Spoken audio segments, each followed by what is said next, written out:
नमस्कार। अल्सर, आमाशय में अल्सर हो गया है, डिओडिनम में अल्सर हो गया है, जिसको छोटी आंत का पहला वाला भाग बोला जाता है।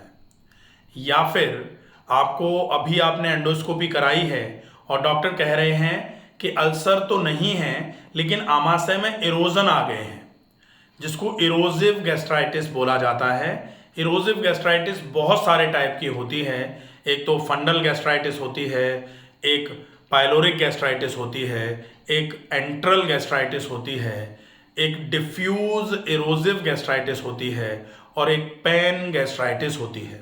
तो ये सारा का सारा गैस्ट्राइटिस का मतलब क्या होता है?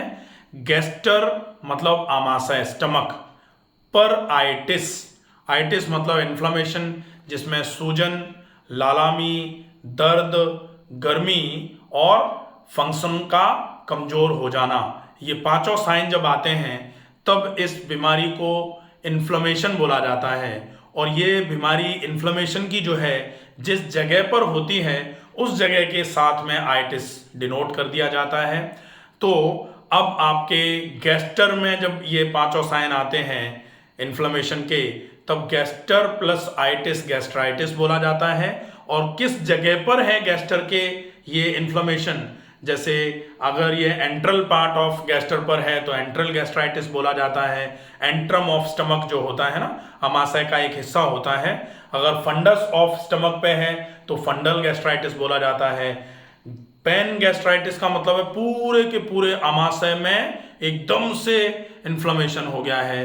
डिफ्यूज इरोजिव गैस्ट्राइटिस का मतलब भी लगभग ऐसा होता है कि पूरे के पूरे आमाशय में एकदम से इरोजन के साथ में इन्फ्लेमेशन हुआ है।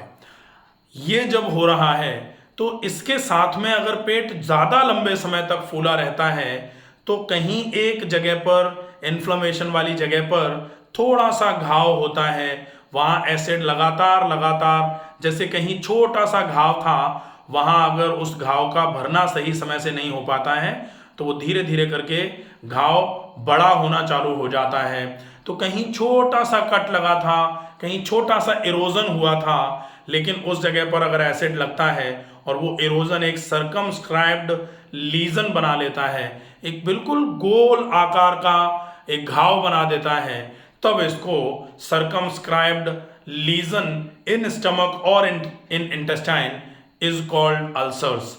इनको ही अल्सर कहा जाना शुरू कर दिया जाता है। अगर ये आमाशय में है तो इनको गैस्ट्रिक अल्सर्स कहा जाता है। अगर ये आंत में है, आंत के पहले भाग में है, तो इसको डिओडिनल अल्सर बोला जाता है। जब इनको मिलाकर के बोलते हैं तो इसको पेप्टिक अल्सर भी बोल देते हैं। अब हम ये देखें कि अल्सर अगर हुआ है तो अल्सर में और एसिडिटी में बेसिक डिफरेंस क्या है। एसिडिटी जो है वो अल्सर की ही प्री स्टेज मान सकते हो कि एसिडिटी हुई है। अगर आप एसिडिटी को एसिडिटी के समय में ही रोक देंगे तो वो अल्सर में कन्वर्ट नहीं होगी। अगर एसिडिटी को रोका नहीं समय से तो एसिडिटी ही धीरे धीरे करके अल्सर में कन्वर्ट हो जाएगी। और अगर अल्सर में कन्वर्ट हो जाएगी तो अल्सर में आपके पेट में दर्द भी आना शुरू हो जाता है। पेट फूलेगा भी, पेट में दर्द भी तेज होगा और एकदम से आपके जिस जगह पर अल्सर बना हुआ है, थोड़ा सा भी आपने अगर कुछ तीखा खा लिया या थोड़ा सा भी मिर्च वाला भोजन आपके पेट में गया तो आप ये मान लीजिए कि एकदम से 100 बिच्छू जिस तरीके से डसते हैं जब, तो जो दर्द होता है वैसा दर्द अल्सर के केस में पेट में हो सकता है। आपको अगर ऐसा दर्द हो रहा है, एकदम पेट पकड़ करके आपको बैठना पड़ रहा है, तो आप ये मान लीजिए कि आपको एंडोस्कोपी कराने की आवश्यकता है। और एंडोस्कोपी में अगर अल्सर आया है इन स्टमक और इन इंटेस्टाइन, तो फिर आपको क्या करना है? तो फिर आपको सबसे पहला काम जो है वो करना है कि बिल्कुल आप मसाले जीरो कर दीजिए, किसी भी टाइप का। जैसे आपको अगर कहीं घाव हो जाता है, आप उस पर मिर्च लगाओ या घाव पे आप नमक डालो तो क्या होगा? घाव बढ़ेगा। कहते हैं ना कि क्यों हमारे घाव पे नमक छिड़क रहे हो। तो अल्सर अगर हुआ है और लोग नमक नहीं छोड़ रहे हैं, तो नमक अगर नहीं छोड़ रहे हो तो अल्सर पे, घाव पे आप नमक छिड़कोगे तो घाव तो बढ़ेगा ही। तो आपको अल्सर जैसे ही ये पता लगे कि आपके अल्सर हो गया है, आपको इंस्टेंट मसाले और नमक से परहेज कर देना चाहिए। आप पथ्य में सिर्फ अल्कलाइन डाइट लीजिए।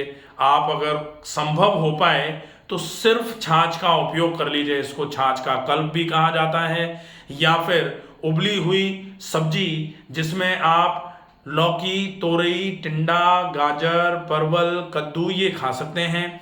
आप मेथी का उपयोग अल्सर के केस में बिल्कुल भी नहीं करेंगे। अजवाइन का उपयोग भी अल्सर के केस में बिल्कुल भी नहीं करेंगे। अगर आपको अल्सर हो गया है तो आहार चिकित्सा में आप शिमला मिर्च बिल्कुल नहीं खा सकते हैं, आप तुअर की, अरहर की दाल बिल्कुल नहीं खा सकते हैं, आप छोले नहीं खा सकते हैं, आप राजमा नहीं खा सकते हैं, इनफैक्ट आप पोहा भी नहीं खा सकते हैं, क्योंकि अल्सर में आपने पोहा खाया, पोहा जाके पेट में फूलेगा और आपके पेट में दर्द होना शुरू हो जाएगा। इसलिए पूरा आहार क्रम क्या होगा अल्सर के केस में वो आपको समझने की आवश्यकता होगी। और साथ में आप अगर संभव हो जाए तो कुछ व्यायाम ऐसा करें जिससे अल्सर वाली जगह पर शुद्ध खून ज़्यादा मात्रा में, ज़्यादा तेजी के साथ पहुंचे, ताकि अल्सर वाली जगह जल्दी से हील हो जाए। घाव अगर कहीं बाहर हो जाता है तो नमी के समय में उस घाव को भरने में दिक्कतें आती हैं। अब आप समझ लीजिए अंदर तो कितनी नमी है, लगातार आप पानी पी रहे हैं, पानी नहीं पी रहे हैं तो लार ही जा रही है अंदर, और आप जूस पी रहे हैं, सब्जी खा रहे हैं, फल खा रहे हैं, ये सारा का सारा आपके पेट को बार बार करके नमी पहुंचा रहा है। तो अगर अल्सर हुआ है तो आपको कितना सतर्क रह के इसको समय से पहले ख़त्म कर लेना चाहिए, नहीं तो ये अल्सर आपके लिए बहुत नुकसानदायक हो सकता है। जिनको अल्सर हो जाता है वो थोड़ा स्ट्रेस में भी रहते हैं, और तनाव और अल्सर की तो बिल्कुल भी नहीं बनती। अगर तनाव होगा तो तनाव में स्ट्रेस इंड्यूस्ड हार्मोन सीक्रेट होंगे, और स्ट्रेस इंड्यूस्ड हार्मोन आपके अल्सर को और बढ़ाने का काम करेंगे। अगर तनाव हुआ, आप तनाव की अवस्था में पानी का भी उपयोग कम कर देते हो, अगर पानी की कमी हो गई तो उधर एसिडिटी बढ़ेगी, और एसिडिटी बढ़ेगी तो आपका अल्सर और बढ़ जाएगा। इसके लिए आपको बिल्कुल मन को प्रसन्न रखना है, ज़्यादा से ज़्यादा मात्रा में पानी पीना है, ज़्यादा से ज़्यादा मात्रा में आपको अल्कलाइन चीज़ों का उपयोग करना होगा। आप ज़्यादा से ज़्यादा मात्रा में अल्कलाइन फूड का उपयोग करिए, और फिर खूब सारा व्यायाम करके पूरे शरीर के जो भी अशुद्धियां हैं उन सारी अशुद्धियों को आंतों से, त्वचा से, किडनी से, लंग्स से बाहर कर दीजिए। जैसे जैसे शरीर में शुद्धि का वास होगा, जैसे जैसे शरीर में अल्कलाइनिटी बढ़ेगी, वैसे वैसे आपका अल्सर जो है वो हील होना शुरू हो जाएगा। अल्सर के ट्रीटमेंट में वैसे तो लगभग आपका जो आहार क्रम है वो कैसा होना चाहिए आप समझ लीजिए। अल्सर अगर आपको हुआ है तो सवेरे जल्दी जागा जाए।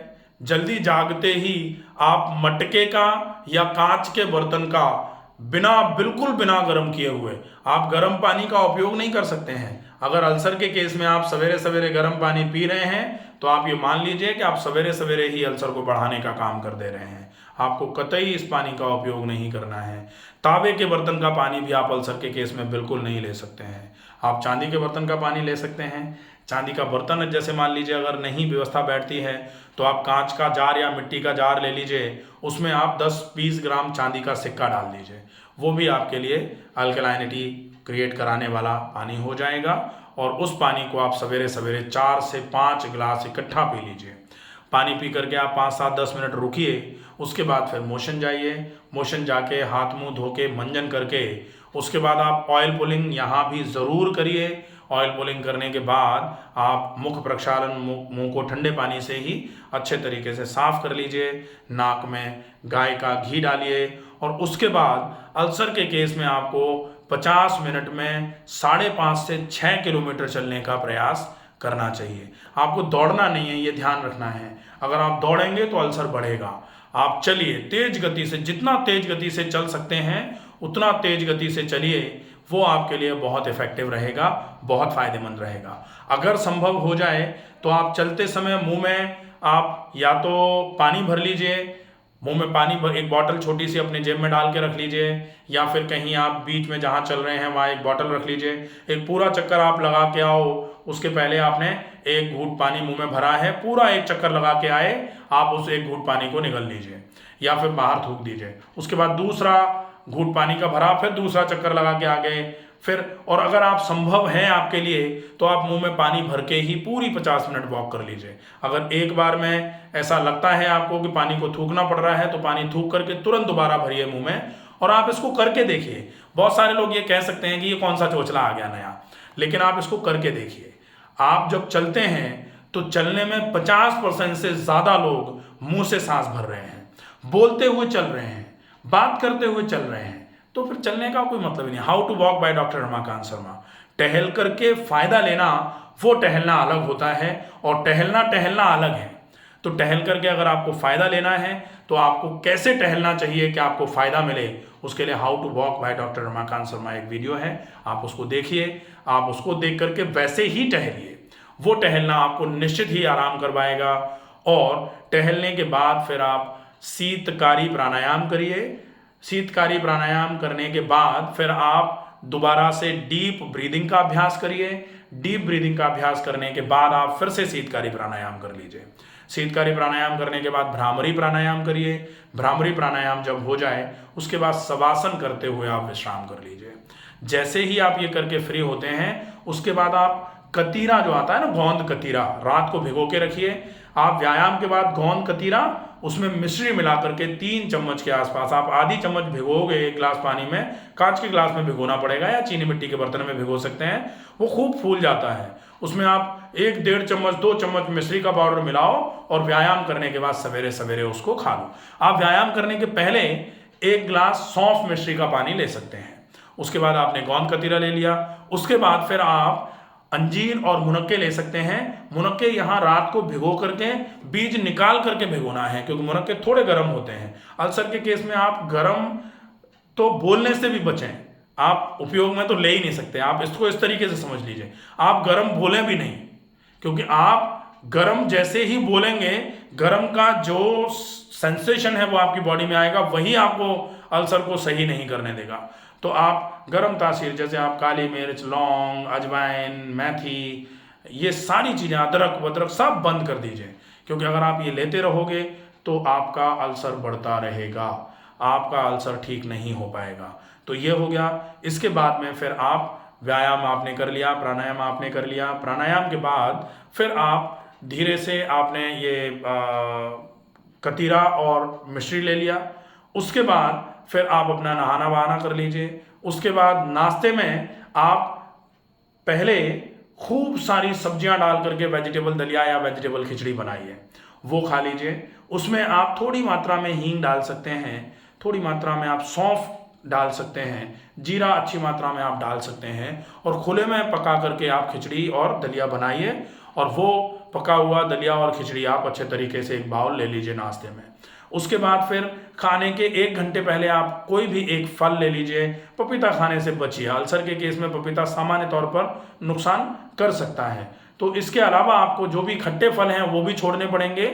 उन फलों के अलावा आपको जो भी मिलता है वो आप सारा ले सकते हैं। उसके बाद फिर आप बहुत मोटे आटे की रोटी और सब्जी खाइए। कोशिश करिए अगर जौ की रोटी खा सकते हैं तो जौ की रोटी और सब्जी उबली हुई, कम मिर्च मसाले घी चिकनाई वाली सब्जी का उपयोग करिए। उसके बाद आप बिल्कुल ठंडी और बिल्कुल खट्टी ना हो ऐसी छाछ, खूब ठंडी और खट्टी ना हो ऐसी वाली छाछ का 1 कप बिल्कुल सिप कर करके पी लीजिए, वो भी बहुत इफेक्टिव रहेगा। उसके अलावा फिर आप दोपहर और शाम के खाने के बीच में नारियल का पानी ले लीजिए, वो आपके लिए बहुत हितकर रहेगा। फिर 4 बजे के आसपास कोई एक फल खा लीजिए और फिर 7 बजे के आसपास आप अपना भोजन कर लीजिए। और रात को सोने के पहले सौंफ और मिश्री का पानी आप फिर से पी लीजिए। ये आपका पूरा आहार क्रम हो जाएगा। आप शाम के खाने के बाद 10 से 15-20 मिनट के लिए ज़रूर चलिए, और शाम के खाने के पहले अगर संभव हो जाए तो थोड़ा चलने के बाद आप अनुलोम विलोम 5 मिनट और डीप ब्रीदिंग 50 बार कर लीजिए। वो आपके पूरे शरीर में खून की चाल को बढ़ाने का काम करेगा, खून की चाल बढ़ जाएगी। उसके बाद फिर आप थोड़ी देर विश्राम करने के बाद शाम का भोजन कर लीजिए। तो ये हो जाएगा आपका आहार क्रम। और आपकी दिनचर्या कैसी होनी चाहिए, काम में आप कोशिश करिए गुस्सा करने से बचें, क्योंकि अगर आप दिन में 1 बार गुस्सा कर देते हैं तो आपके पूरे दिन का आहार वाहार सब खत्म हो जाता है, बेकार हो जाता है। तो आपको सात्विक आहार करना है। सात्विक आहार का मतलब केवल मुंह में जो जाए वो नहीं, आप कान में भी उल्टा सीधा मत सुनिए। आप ऐसे लोगों के आसपास रहिए जो बहुत पॉजिटिव लोग होते हैं, जो लगातार नेगेटिविटी की बातें करते हैं ना, वो फिर आपका स्ट्रेस बढ़ाने का काम कर सकते हैं। तो आंखों का आहार भी सात्विक होना चाहिए, कानों का आहार भी सात्विक होना चाहिए, नाक का आहार भी सात्विक हो, जीवा का आहार आपने सात्विक ले लिया, त्वचा का आहार भी बिल्कुल सात्विक हो। अगर ये पांचों ज्ञानेंद्रियां हैं, इन पूरी ज्ञानेंद्रियों का आहार अगर आप सुधार देते हो तो निश्चित ही आपको इस अल्सर में बहुत अच्छा लाभ मिलेगा। आप अगर चाहें तो दिन में 2 बार बर्फ के पानी का गीला कपड़ा 20-20 मिनट के लिए पेट पर रख सकते हैं, खाना खाने के 2 घंटे के बाद या फिर खाना खाने के तुरंत पहले। ये बहुत इफेक्टिव रहेगा, इससे आपको बहुत अच्छा लाभ मिलेगा। अगर आपको अल्सर की समस्या है और आपके आसपास कटी स्नान कहीं मिल जाता है तो आप ठंडे पानी का कटी स्नान लीजिए, आपको अल्सर में बहुत जल्दी आराम हो जाएगा। अल्सर के केस में जिनका वजन लगातार कम होता जा रहा है, लगातार वजन गिरता जा रहा है, ऐसे लोगों को ठंडा कटी स्नान लगातार आधे घंटे तक रोज, दिन में 1 बार संभव हो जाए तो 2 बार अगर लेते हैं तो निश्चित ही आपके अल्सर में बहुत अच्छा लाभ मिलेगा। आशा है ये वीडियो आपको पसंद आएगा। ज़्यादा से ज़्यादा लोगों तक इस वीडियो को पहुंचाइए ताकि अल्सर से ग्रसित लोग जो हैं, जो परेशान लोग हैं, वो इस पूरी की पूरी जीवनचर्या को अच्छे तरीके से समझें और अल्सर को हील करने में आप उनकी मदद कर सकते हैं। अगर आपको ऐसा लगे कि आपका कोई प्रश्न रह रहा है, आपका कोई ऐसा मन में कोई सवाल आ रहा है जो आपको पूछना है, तो आप वीडियो के कमेंट बॉक्स में जा कर के अपने सवाल को पूछ सकते हैं। आपके सवाल का उत्तर दिया जाएगा। स्वस्थ रहिए, सुरक्षित रहिए। धन्यवाद।